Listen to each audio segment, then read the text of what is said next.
Hi everyone and welcome to our lecture on compensation and performance appraisal. So first is the background.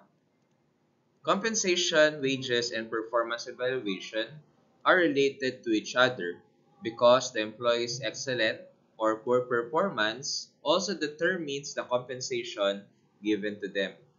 After considering other internal and external factors like the actual worth of job, compensation strategy of the organization, conditions of the labor market, cost of living, and area wage rates, among others. Compensation may come in different forms. It may market, indirect, or non-financial.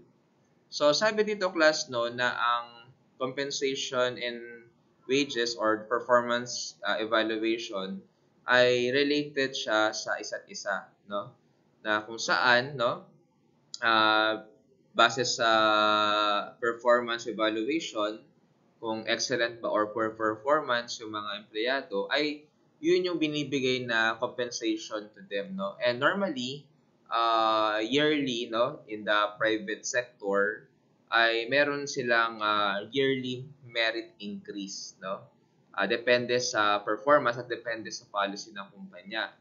On the other hand no when they are creating mga rates no or mga salary rates ay depende sa nature ng trabaho. Okay?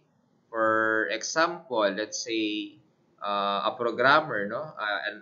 An experienced programmer, kung mag-hire tayo ng programmer, medyo mahal, no? Or what you call this, medyo malaki yung binibigay dito na salary since this is a highly technical job. Okay? So, again, no, that is an example. And of course, also depends on the labor market. So, there are some industry, like for instance, the BPO. In the BPO sector, uh, they could able to have a higher salary rate compared to other industry, like the food industry. So, yun, no? It depends. And even yung tinatawag nating area wage rate, for example, in NCR, 600 plus na ata, no, yung minimum. While in Region 3, the update is 500 pesos. So that is an example of area wage rates. We have types of compensation. First is the direct compensation. It includes workers' salaries, incentive pays, bonuses, and commissions. While the indirect compensation includes benefits given by employers other than financial remuneration. Example is travel. We also have educational. We also have health benefits and others. So travel, for instance, no, it could be domestic or abroad. Yan, pwede sa Boracay, pwede sa Palawan, pwede sa Batanes, pwede rin sa other countries like Hong Kong, Singapore, Thailand. So, it depends on the company, no? Educational, pwedeng sa empleyado, pwedeng sa anak ng empleyado, no? Parang bibigyan ng scholarship, no? Para makapag-aral ng masteral like sa Meralco. I have a former student, no? Kasi nagturo din ako before sa masteral. So, yun. Pinag-aaral siya ng Meralco for masteral. Pero there are some companies like sa bench, no, na pinag-aaral naman ng bench yung mga anak ng empleyado. And also, we have the health benefits wherein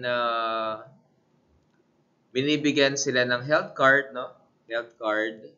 And yung health card na yan, pwede mong gamitin pang laboratory or in terms of medical emergencies. Ayun. Non-financial compensation includes recognition programs, being assigned to do rewarding jobs, or enjoying management support, ideal work environment, and convenient work hours. So, example ng recognition programs is, yun nga, binibigyan ka ng, kaya no, one of the best employees, ganon, best attendance, Okay? And also, pag nagpapa-approve ka ng mga budget, no, sinusuportahan or you have projects or the work environment, no? Maganda yung environment na pinagtatrabahuhan mo. And also convenient work hours because there are some companies, for example, no, if you're part of the quality assurance in Manulife, flexible hours ka. So, kung ano oras ka magising, tapos papasok ka sa work, basta ma-complete mo yung 8 hours, ay yun, no? You're going to be paid, no? Unlike kasi other companies, you have to work standard, no? 8 a.m. to 5 p.m. for office hours. So that is an example of convenient work hours, yung pagkakaroon ng flexible hours. So next is connecting compensation to organizational objectives. Worker compensation wages had tremendously changed in the 21st century date to increase market competitions, both local and global, required skills from workers, and changes in technology, among others. So, dahil nga 21st century na ngayon, no? So, therefore, nagkakaroon talaga ng competition, okay, among the employees and there are some needed skills from workers, no, specifically related to technology. Kaya nga, no, na dapat, no, if you want to be competitive, you have to be computer literate, okay? So you should have the skills to operate the computer programs and also the equipment and so that you can be hired, no, in certain companies. So tulad ngayon, no, you can be a virtual assistant, no? It is a work from home. You just need to have some skills like video editing, picture editing, social media management. So yun yung mga some of the skills that you need. And also, no, along with this organization, pay philosophies have also changed.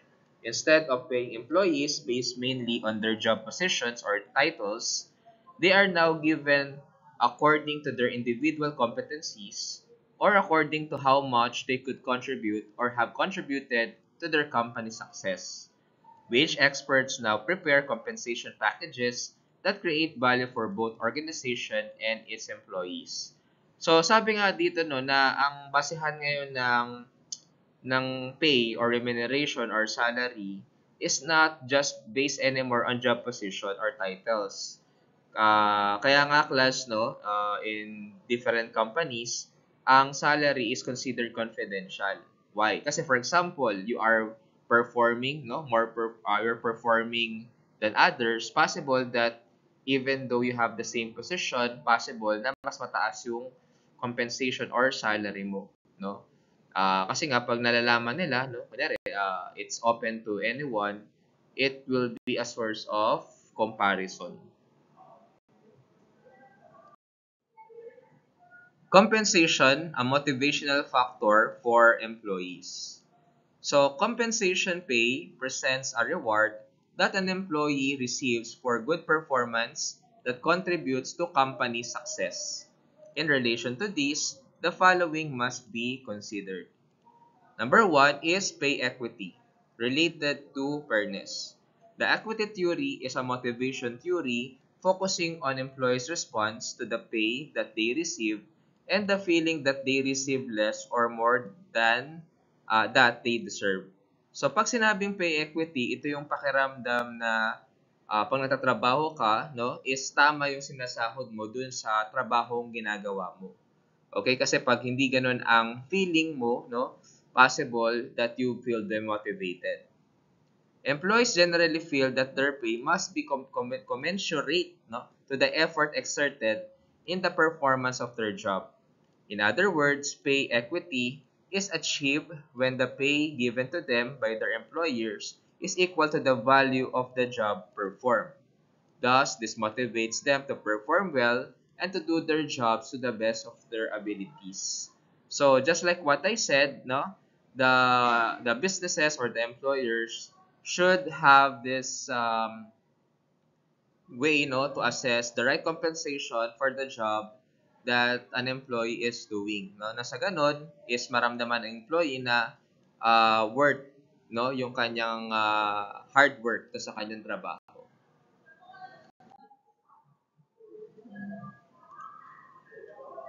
Expectancy theory. Another theory of motivation which predicts that employees are motivated to work well because of the attractiveness of the rewards or benefits that they may possibly receive from a job assignment. So dito naman sa expectancy, no, from the keyword expect, parang namomotivate sila if sa tingin nila yung rewards or benefits na makukuha nila um, is something na feasible at kaya namang i-achieve. Okay? Kasi syempre, kung meron silang marireceive na award or reward and benefits once they achieve or accomplish a certain task or goal, then talagang gagawin nila yung best nila to achieve it. The employee's perception of the compensation or pay attached to a job position is an important factor in ascertaining the motivational value of compensation. Now we will have the basis for compensation. Employees may be compensated based on the following. First is piecework basis, when pay is computed according to the number of units produced. So normally this is applicable in the manufacturing sector like the factory, etc. Hourly basis, when pay is computed according to the number of work hours rendered. So if the business is a service business or other form of business, then this could be applied. Daily basis, when pay is computed according to the number of work days rendered. Weekly basis, when pay is computed according to the number of work weeks rendered. Monthly basis, when pay is computed according to the number of work months rendered. Compensation rates are influenced by internal and external factors. Among the internal factors are the organization compensation policies, the importance of the job, the employee's qualification in meeting the job requirements, and the employer's financial stability. So, yung rate ng empleyado, no, or ng isang job position, nakadepende daw yan sa internal at external factors. Ang isa sa mga internal is syempre yung kanilang policy, no? Kasi may tinatawag tayong mga budget, no, for salary rate na kunyari, no, pina-approve nung HR na pag rank and file position, let's say, no, is minimum wage, no? Pero pag assistant level, mas mataas ng 1,000 doon sa minimum wage per month. So, that is just an example of compensation policies. Ganon din, class, the importance of the job. Let's say you're going to be department manager, no? So therefore, since it is more important than the rank and file or staff, then the department manager should be compensated more than the rank and file employees. So in relation with the importance of the job, of course, we have the qualification. So for instance, the employee has more experience and has more credentials, then he can negotiate to the HR, to the employer, a certain salary rate. So, pwedeng i-negotiate ang salary sa private sector. So, external factors on the other hand include local and global market condition, labor supply, area regional wage rates, cost of living, the collective bargaining agreements, and national and international laws, among others. So, pag external factors daw, no, ito daw yung mga related sa condition na nangyayari locally at globally, no? Pwede, for example, labor supply. Maraming kulang na nurse sa isang bansa. So, therefore, dahil maraming kulang na nurse sa isang bansa, lalakyan nila yung sahod para ma-attract yung ibang mga tao na magtrabaho dun sa bansa na yun, no? Ganun din, no? Area and regional wage rate, no? Just like in the Philippines, ibang rate sa NCR, ibang rate sa other regions. Also, they have to consider the cost of living, no? Collective bargaining agreements, it has something to do with the union, and this one, no, also with the laws. No? If, for example, the government, no, approves an increase in the daily rate of an employee, then the private sector should follow. Purposes of performance evaluation: administrative and developmental. First is improving individual job performance through performance evaluation is just one of the reasons why employees are subjected to assessments on a continuous basis. There is other purpose behind employee assessment that are beneficial to the company and employees. So bakit ba natin ginagawa ang performance evaluation? So sabi nga dito, both administrative at developmental yung reason. So, una is administrative. These are fulfilled through appraisal evaluation programs that provide information that may be used as basis for compensation decision, promotion, transfer, and termination. So, pag pina-performance evaluation ka daw, pwede daw siya magamit administratively. Pwedeng taasan yung sahod mo, pwede kang ma-promote, pwede kang ma-transfer, at pwede ka ring ma-terminate. So, human resource planning may also make use of the following recruitment and selection of potential employees. On the developmental purpose, these are fulfilled through appraisal evaluation programs that provide information about employees' performance and their strength and weaknesses that may be used as a basis for identifying their training and development needs. So dahil sa performance evaluation, nagkakaroon tayo ng mga data or insights, ano ba yung mga training and development programs na kailangan nila. So through this approach, the workers become more receptive to the explanation given by the organization's management regarding the importance of having evaluations at regular intervals. That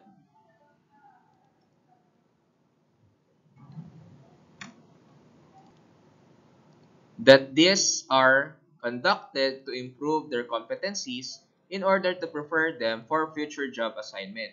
So yung performance evaluation, nagagamit din siya for future succession planning or program. Na sa ganun, if kailangan ng pamalit dun sa manager, then we could able to have a successor for that manager. Different performance appraisal methods are used depending on the information on evaluator aims to find out. Performance appraisal methods. Methods of evaluating workers have undergone development in order to adopt new legal employment requirements and technical changes. Some appraisal methods used today are the following. First is the trait methods. Performance evaluation method designed to find out if the employee possess important work characteristics such as conscientiousness, creativity, and emotional stability, and others. So, dun sa trait methods daw, mame-measure daw yung characteristic no na related dun sa work na ginagawa mo. So, yung pagiging conscientious mo daw, yung pagiging creative mo, no, even your emotional stability could be part of the trait methods. Also, we have the graphic rating scale. Performance appraisal method where each characteristic to be evaluated is represented by a scale, no? So, pwedeng good, excellent, ganon, poor, on which the evaluator or rater indicates a degree to which an employee posts that characteristic. So, normally class, no, ang gumagawa ng performance evaluation is your immediate superior. Let's say if you're reporting to the supervisor, then the supervisor will be the one who will conduct the performance appraisal.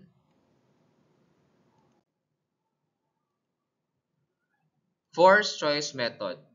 Performance evaluation that requires the rater to choose from two statements 2 yan purposely designed to distinguish between positive or negative performance. For example, works seriously, works fast. So you have to show no if the rater should choose whether that person, his subordinate, is working seriously or works fast. Shows leadership, has initiative. Behaviorally anchored rating scale, or the what we call BARS. A behavioral approach to performance appraisal that includes 5 to 10 vertical skills, one of each important strategy for doing the job, and numbered according to its importance. From the keyword behavior, no, itong performance appraisal na to is nakafocus dun sa mga behavior na kailangan sa isang trabaho. Kung saan, sabi nga dito no, na ang pagre-rate niyan is 5 to 10 vertical skills. Okay? Pwedeng 5, 6, 7, 8, 9, 10, ganun. Okay? Kung saan, yung vertical skills na yon ay naka-number according to the importance. So, possible 10 is the highest, then 5 is the lowest.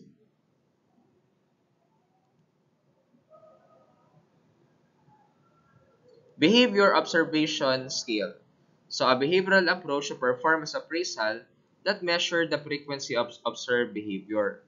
Kung dito sa behaviorally anchored rating scale, gumagamit tayo ng vertical skills, dito naman sa behavior observation, gumagamit tayo ng frequency. Kung gaano kadalas ginagawa yung behavior.